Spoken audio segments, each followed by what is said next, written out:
everyone, my name is Sarah Ashworth, and today I would like to show you how to decorate beautiful fall maple leaf sugar cookies using royal icing. These cookies will look stunning on your Thanksgiving dessert table because they are so complex looking and yet so easy to make. You can make your icing colors as light or as dark as you like and really design it any which way that seems beautiful to you. I would also like to demonstrate how to achieve the perfect royal icing consistency, which is really important to a perfectly iced sugar cookie. So let's get started.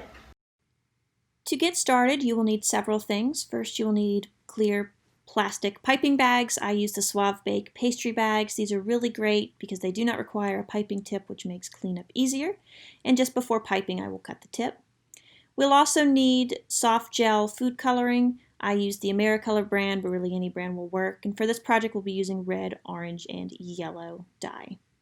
Next, we'll need icing bag ties. These are really great to secure the icing inside the bag. It prevents it from leaking out to the top while applying pressure to the bag.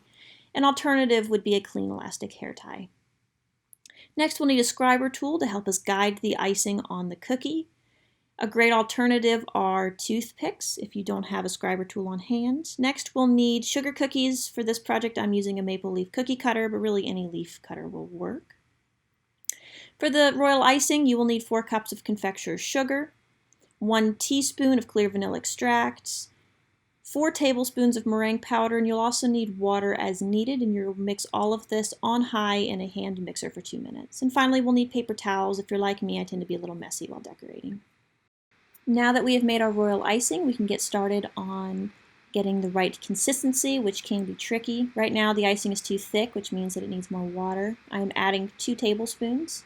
If the icing is too thick, it will not come out of the piping bag, and if it's too thin, it will drip over the edges of the cookie, resulting in a mess. A good rule of thumb is to purposely make the icing thicker than it needs to be, because it is easier to thin the icing than to thicken it back up.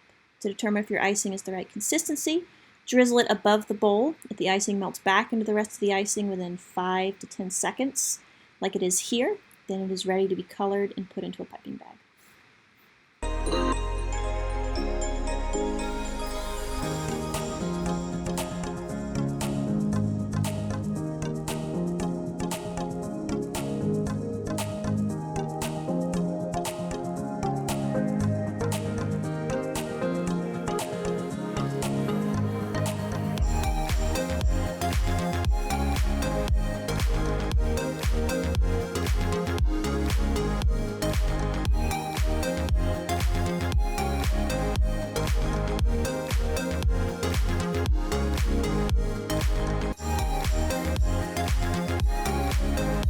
We are now going to ice the cookie, starting with the red icing, and outline the edges of the maple leaf cookie. It is important to hold the bag more at a 90-degree angle and apply slight pressure on the bag and gently guide the icing around the border. We are now going to start flooding the middle of the cookie by applying more pressure so that the icing comes out faster and thicker. And be careful not to break the border.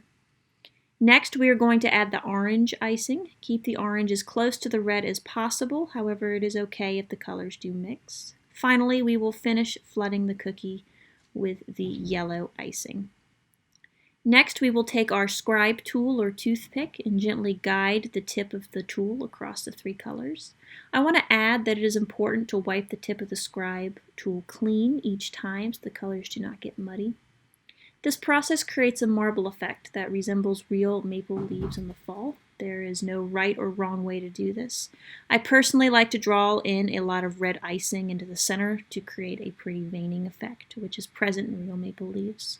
Once you are satisfied with how the cookie looks, you are then finished. We will gently tap the cookie to even out the icing and pop any air bubbles with the tip of the scribe tool. And there we have it, a beautiful maple leaf cookie. I hope you all had as much fun as I did making these beautiful maple leaf sugar cookies with royal icing. I do want to encourage you to keep practicing. It does take time and some practice to achieving the perfect royal icing consistency and developing a steady hand to pipe and flood the cookie. Yet it is so rewarding, and in the end you will have a beautifully decorated and delicious sugar cookie.